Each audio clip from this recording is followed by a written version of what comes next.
All right, they didn't play a big role.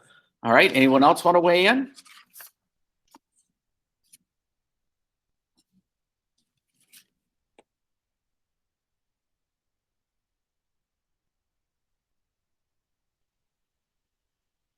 Okay. So as I'm looking in the chat, all of them are really good responses, and it does seem like the Canadian government, and when we compare it to the United States' government, the Canadian government was slow in acting, maybe very cautious in acting, and some of the measures that they put in place did not necessarily hit the target, and ultimately using the business cycle in many ways to guide Canada out of the Great Depression. Ultimately, when we look at what is going to get Canada out of the Great Depression, again, we have to look at that big event that is happening at the end of the 1930s. All right, the second World War. But realistically, when we look at when the Depression happened, Mackenzie King is the prime minister, and at first, he felt that the federal government is not going to do anything. If anything, just find ways to balance the budget and just limit the role of the government. He gets replaced by Bennett, and Bennett comes in, and his approach is going to be very traditional. And it's going to be based on, high tariffs and law and order in many ways. But then start to put some measures into place, but doesn't seem to get the desired effects there as well. He tries to make some changes. Bennett tries to make some changes, like a New Deal-like change, but that's not enough to convince voters to give him and his party a second chance at running the government. And so he's voted out, and Mackenzie King comes back in 1935. And in many ways, his approach is a return to free trade. But there's still trade barriers. Some of them are slowly starting to come down because of rearmaments going on in Europe. You have that. But again, following a more cautious policy. So in some ways, how Canada navigates through the Great Depression is very similar to looking at how Great Britain navigated through the Great Depression as well. So when we compare with the United States and Canada, because those are the two that we have that we studied, who had the best approach? What do you think?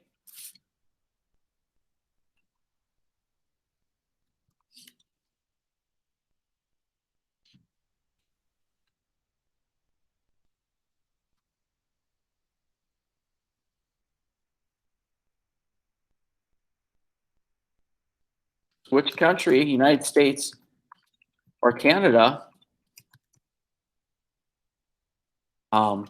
had the best approach?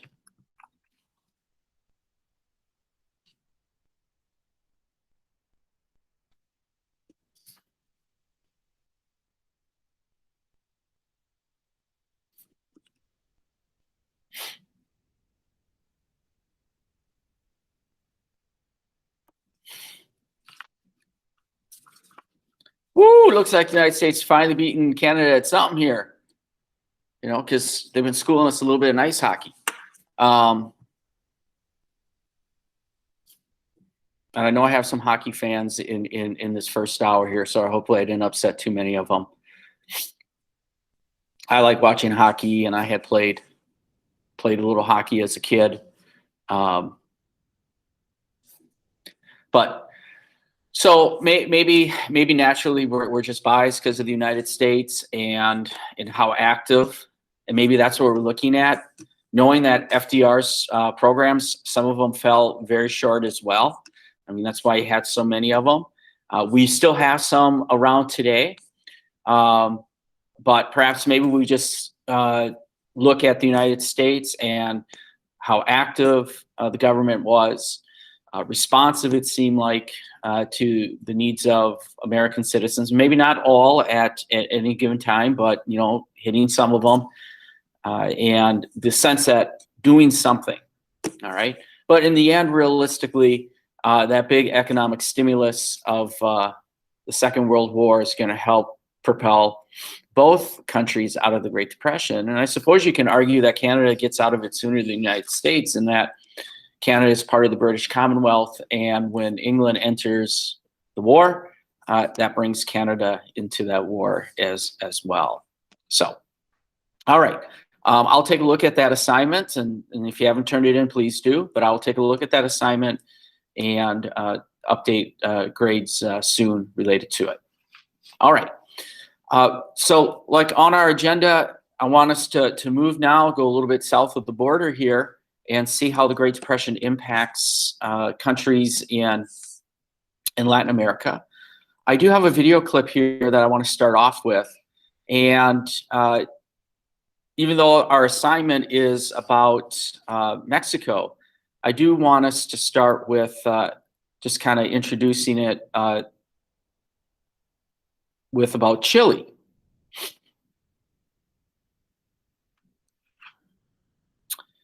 And when we look at countries like Chile and other countries throughout Latin America, they're very much a exporting country. A lot of agricultural products, petroleum, mining related products as well. So there's a lot of exports occurring. But when we look at money actually coming back to these countries, the amount that is flowing out, not as much money is flowing back in, because some of these companies that own the mines or own the oil wells and the refineries, all those are located outside those countries. So money coming into it is not as great as exiting. So that might play a role here as well. So I want us to take a look at Chile and get a sense of how the Great Depression first impacts them in those first couple of years, and then move into looking at Mexico. So here we go.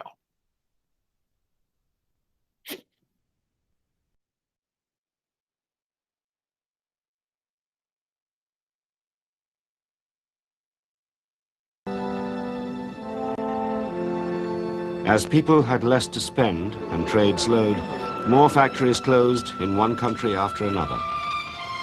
It seemed unstoppable forces were at work, which individual governments could do nothing to control.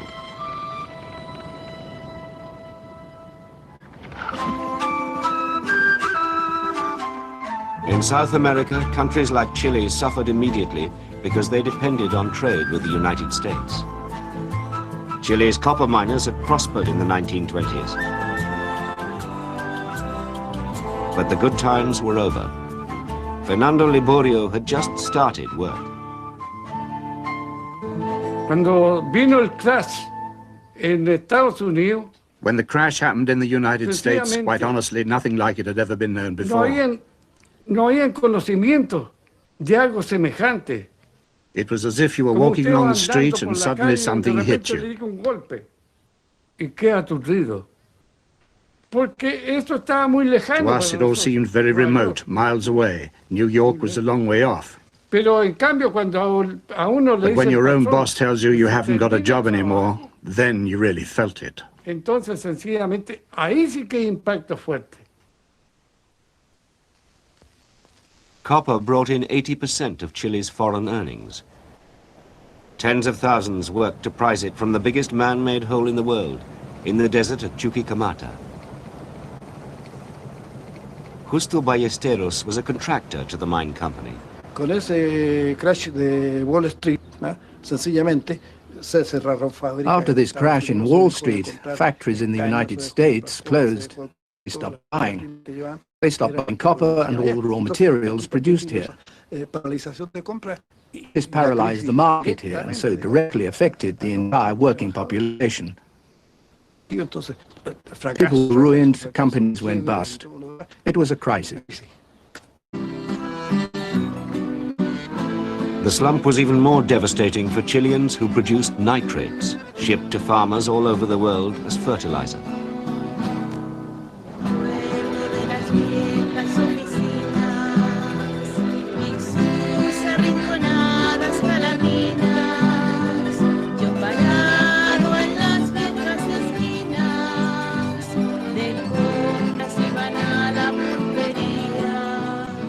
El pan de nosotros eran las salitreras. The nitrate works was our daily bread. It was our security. There wasn't anything else. Where else were we going to work when the desert was so vast? Claudina Montaño Díaz's family were all nitrate workers.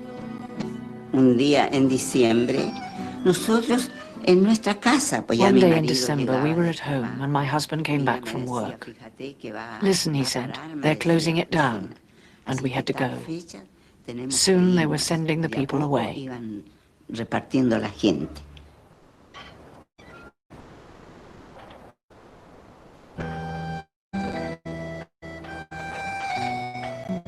Y la gente humilde, ¿qué iba a hacer?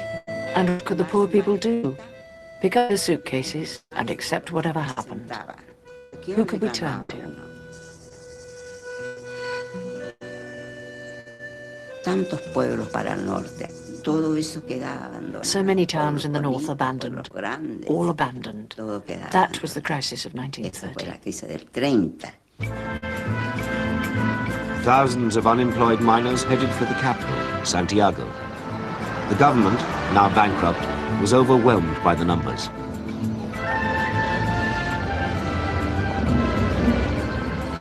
Fernando Liborio was better off than most. He had somewhere to stay. Entonces mi tía me llama en la mañana, me dice, My aunt called me one morning and said, look what's going on in the street. nosotros por la ventana, We looked out of the window and saw them lifting people up by the feet and arms and piling them onto a cart.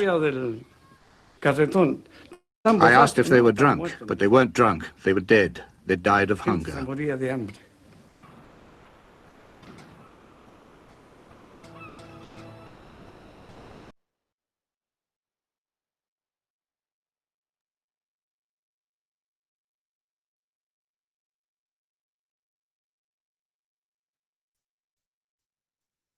Okay, so I threw in the chat, if we look at a takeaway here, how different was the immediate effects of the Great Depression in Chile than in the United States or Canada?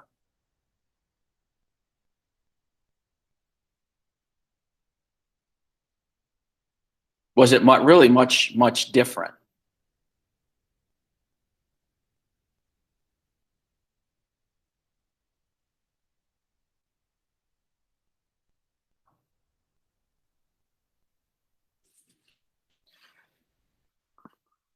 Anyone have a quick response?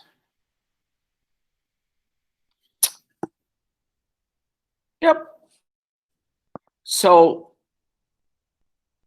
realistically, the immediate impact really isn't much different.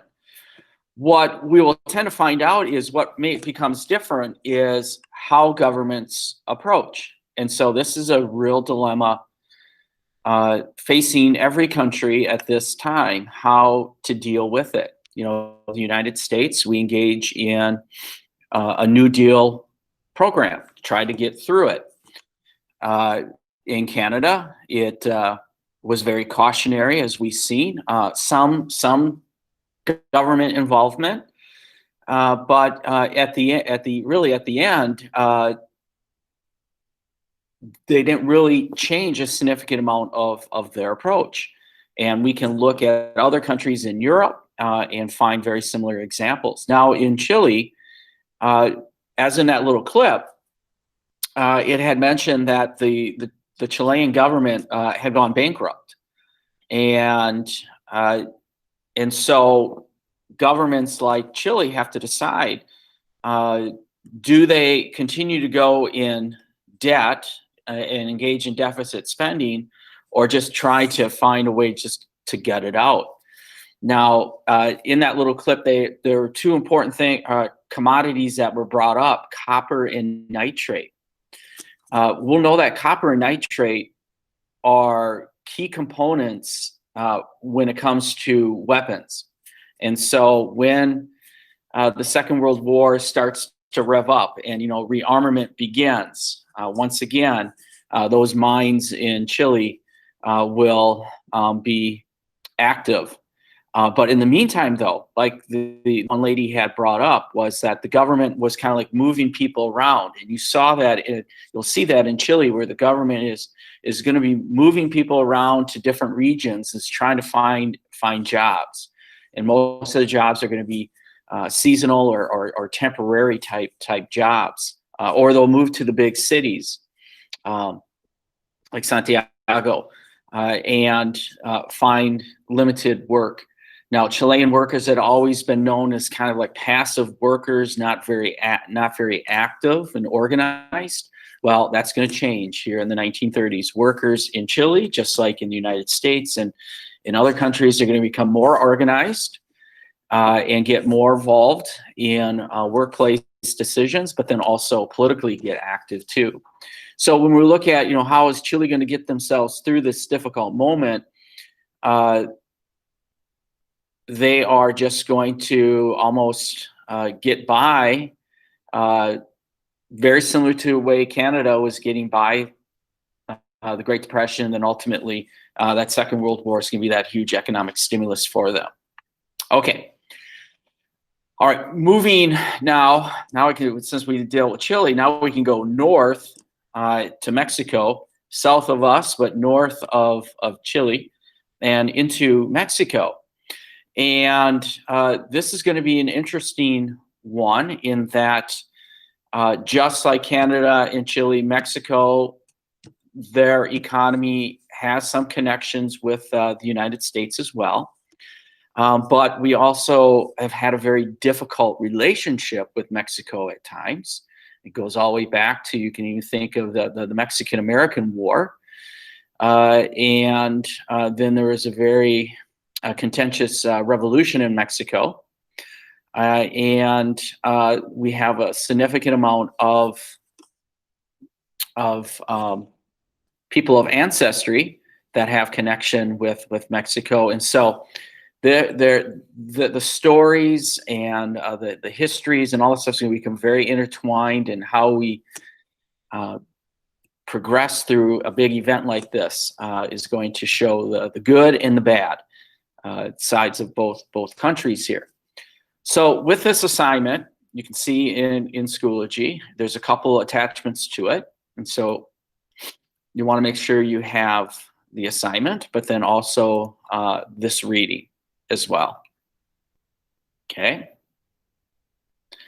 And what we're looking at is, again, what's the problems facing people of Mexico, as well as the government systems and the political, the economic systems in Mexico. So you got the political, the economic, and the social systems.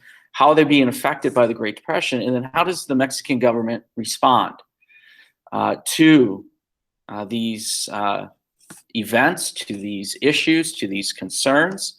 And we'll just call them causes. All right, so first thing you got to do is make sure you have the PDF, Great Depression in Mexico, and then you also have the reading as well. And you want to read the first 2 pages as an introduction to the Depression in Mexico. All right, you do want to do that. Kind of gives us that context, the historical context, which is important to have. Tells us a little bit of what's going on in Mexico in the 1920s. And then a little bit here of, I don't want to get too far here. A little bit of, what is some of the factors that may have, as it says, soften the effects of the Depression in Mexico. So it kind of gives us the impression that it may not be as deep in Mexico as you would find in some of the other countries in the Western Hemisphere. And so on this matrix below, This should help you understand the Depression and their government response. Your job is to fill in the blanks. All right, so we got a little reading strategy here. And sometimes you have the challenge to figure out, and that's in the green area, or sometimes you have to find the response. There is going to be required some reading here. So maybe look for those context clues, look for those little triggers there, get your skim going as well. And so again, what could be a trigger or give you some of that context is, first look, do I have the challenge or the response? If I have the challenge, find it in the reading, and then look to see for that response. And then at the end, we did not have a BHQ for the Canada activity. For this one, we do. And it's to what extent was the Mexican government successful in response to the Great Depression here. So in all three case studies, the United States, Canada, and Mexico, we are really looking for how successful were these countries in responding to the Great Depression. All right. Are there any immediate questions or comments, concerns about this assignment?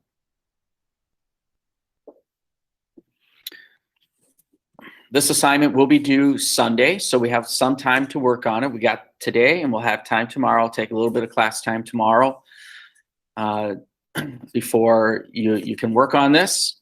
And then, of course, you got the weekend as well to complete it. So a little bit more time here to work on this assignment. All right, so it doesn't look like we have any questions or concerns about it. I think it is kind of straightforward anyhow. But if you do have questions or concerns, you always let me know. You can stay on this Google Meet if you have questions about this. If not, you are also welcome to exit and have a fantastic day.